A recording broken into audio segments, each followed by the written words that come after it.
First రోడ్లు వేయండి. ఆ రోడ్లు ఎక్కడ ఏ గుంతలు ఉన్నాయి, ఏ గుంతల్లో ఏ మ్యాన్ హోల్ ఉంది, ఏ మ్యాన్ హోల్లో ఏ బండి కొట్టుకుపోతుంది, ఏ వర్షంలో ఎవడు కొట్టుకుపోతున్నాడు, ఇది చూసుకుంటే తర్వాత ఓటు అడిగినా ఒక న్యాయం ఉంటుంది. ఫస్ట్ మీరే రోడ్ల గురించి పట్టించుకోకుండా చిన్న చితక రోడ్లు గల్లీలు అయితే ఎంత భయంకరంగా ఉన్నాయంటే అంత భయంకరంగా ఉన్నాయి.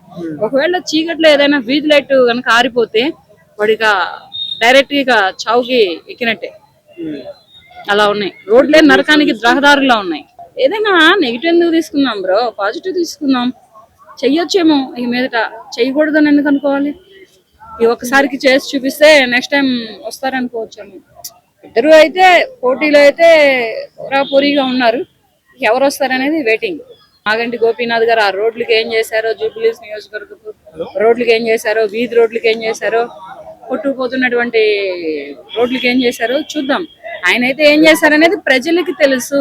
ఎవరింటి ముందర ఎంత గుంత ఉంది, ఆ గుంతలో ఏ కొడుకు చనిపోయాడు, ఏ భర్త చనిపోయాడు, ఏ తల్లి చనిపోయింది, ఇవన్నీ ప్రజలకు తెలుసు. ఏ కూతురు చనిపోయింది, నాలాలో పడి కొట్టుకుపోయి ఎవరు చనిపోయారు అనేది జూబ్లీహిల్స్ నియోజకవర్గపు ప్రజలు ఈసారైనా ఆలోచించుకొని మంచి నాయకుడిని ఎంచుకుంటే బాగుంటుంది.